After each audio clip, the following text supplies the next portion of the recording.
Shalom salam saudaraku dimanapun Anda berada. Saya menyapa saudara yang ada di Indonesia dari Sabang sampai Merauke dan saudaraku yang ada di Malaysia. Senang berjumpa kembali menjumpai saudara semua. Saya percaya kita semua tetap dalam kasih dan perlindungan Tuhan kita, Yesus Kristus. Puji Tuhan, selamat datang di channel Pokok Anggur bersama saya Yusia Krispianto. Mari saudara, sebelum kita bersama-sama untuk merenungkan firman Tuhan, mari kita terlebih dahulu kita akan berdoa.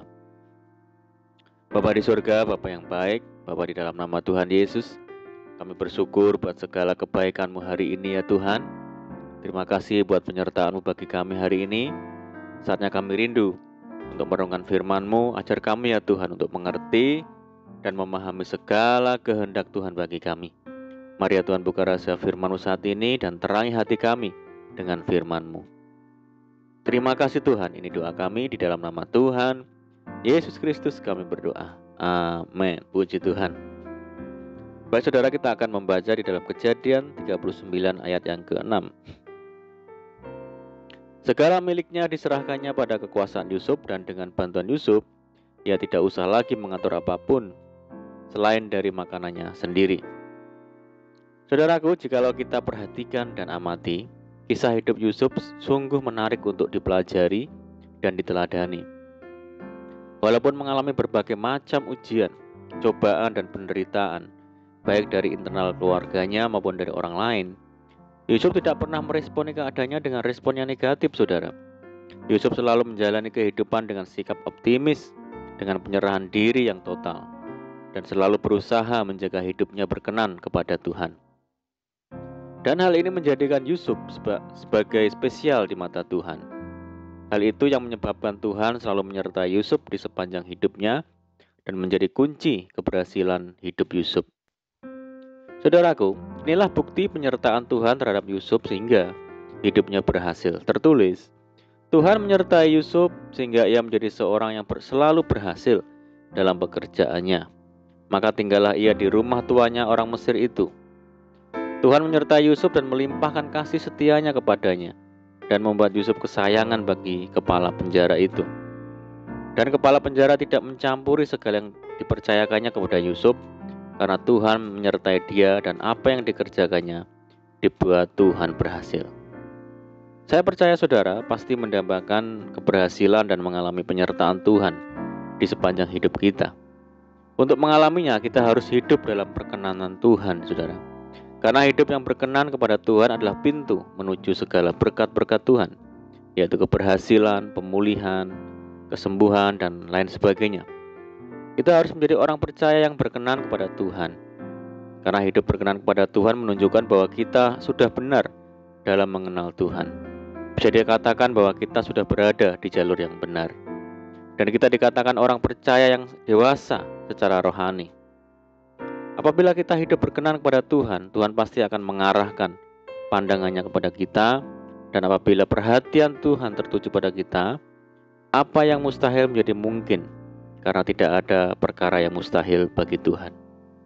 Ada tertulis, apa yang tidak pernah dilihat oleh mata dan tidak pernah didengar oleh telinga, dan yang tidak pernah timbul di dalam hati manusia, semua yang disediakan Allah untuk mereka yang mengasihi Dia. Saudaraku, ada beberapa hal kenapa Yusuf mengalami penyertaan Tuhan, sehingga apa saja yang diperbuatnya menjadi berhasil.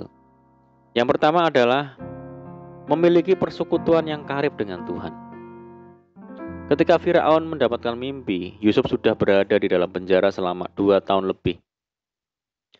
Yusuf dimasukkan ke dalam penjara bukan karena melakukan pelanggaran atau tindak kejahatan, tapi karena difitnah, saudara. Dapat dipastikan selama mendekam di penjara, Yusuf terus membangun persekutuan yang karib dengan Tuhan.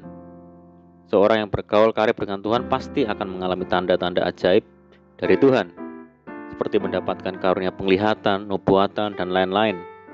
Pemazmur berkata, Tuhan bergaul karib dengan orang yang takut akan Dia, dan perjanjiannya diberitahukannya kepada mereka. Karena bergaul karib dengan Tuhan, Yusuf beroleh kemampuan dalam hal menafsirkan mimpi Firaun. Ini bukti bahwa Tuhan memberikan hikmat dan karunia-Nya kepada Yusuf.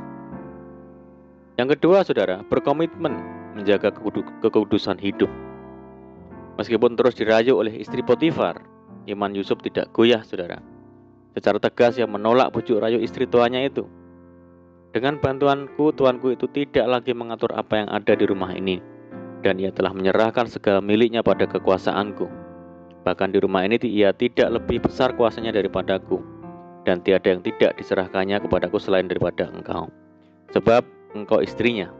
Bagaimana mungkin aku melakukan kejahatan yang besar ini dan berbuat dosa terhadap Allah? Saudara, hidup kudus merupakan kehendak Tuhan. Tertulis, hendaklah kamu menjadi kudus di dalam seluruh hidupmu, sama seperti Dia yang kudus yang telah memanggil kamu. Sebab ada tertulis, kuduslah kamu, sebab aku kudus. Kejarlah kekudusan, sebab tanpa kekudusan tidak seorang pun akan melihat Tuhan. Saudaraku, apakah kita mau hidup dalam penyertaan Tuhan? Mari kita memiliki persekutuan yang karib dengan Tuhan dan selalu menjaga kekudusan hidup kita. Kita sadar bahwa tanpa penyertaan Tuhan, kita tidak bisa berjalan sendirian. Dan tanpa penyertaan Tuhan, kita akan mudah sekali jatuh dan larut dalam kehidupan dunia yang membawa kepada kehancuran. Tetapi dengan Tuhan menyertai kita, kita akan mengalami keberhasilan, kemenangan, pemulihan yang daripada Tuhan. Amin, puji Tuhan. Mari kita berdoa. Bapa di surga, Bapa di dalam nama Tuhan Yesus, terima kasih buat firman-Mu saat ini ya Tuhan. Ajar kami ya Tuhan untuk hidup berkenan kepada Tuhan, dengan hidup dalam persekutuan yang karib dengan Tuhan, dan selalu menjaga kekudusan kami ya Tuhan. Sehingga Tuhan akan membawa kami hidup dalam berkat Tuhan. Mampukan kami ya Tuhan untuk melakukan firman-Mu dengan setia. Saat ini kami berdoa bagi saudara kami semua yang mendengar program ini, yang di Indonesia dari Sabang sampai Merauke, yang di Malaysia, dan dimanapun mereka berada, yang sakit Tuhan sembuhkan di dalam nama Yesus. Yang hidup dalam tekanan, kesulitan, pergumulan, goncangan, mari Tuhan tolong mereka. Bebaskan mereka, berkati dan pulihkan hidup mereka, serta buka jalan dalam nama Tuhan Yesus. Tuhan memberkati mereka dalam rumah tangga, pekerjaan, bisnis, pendidikan, dan apapun yang dilakukan. Berdoa bagi saudara kami yang hidup dalam ikatan dan belenggu dosa apapun, mari Tuhan lepaskan di dalam nama Yesus. Berdoa bagi saudara kami yang tertimpa musibah bencana alam, Tuhan berikan pertolongan, kekuatan dan penghiburan bagi saudara kami. Mereka yang di tempat pengungsian, mari Tuhan tolong mereka ya Tuhan. Berdoa bagi bangsa kami Indonesia saat ini menghadapi permasalahan yang berat, menghadapi radikalisme, korupsi, terorisme, intoleransi di tengah masyarakat, menghadapi pandemi COVID-19 dan dampak yang ditimbulkan di segala aspek kehidupan. Mari Tuhan berikan hikmah dan jalan keluar bagi bangsa kami untuk dapat mengatasi setiap masalah yang ada.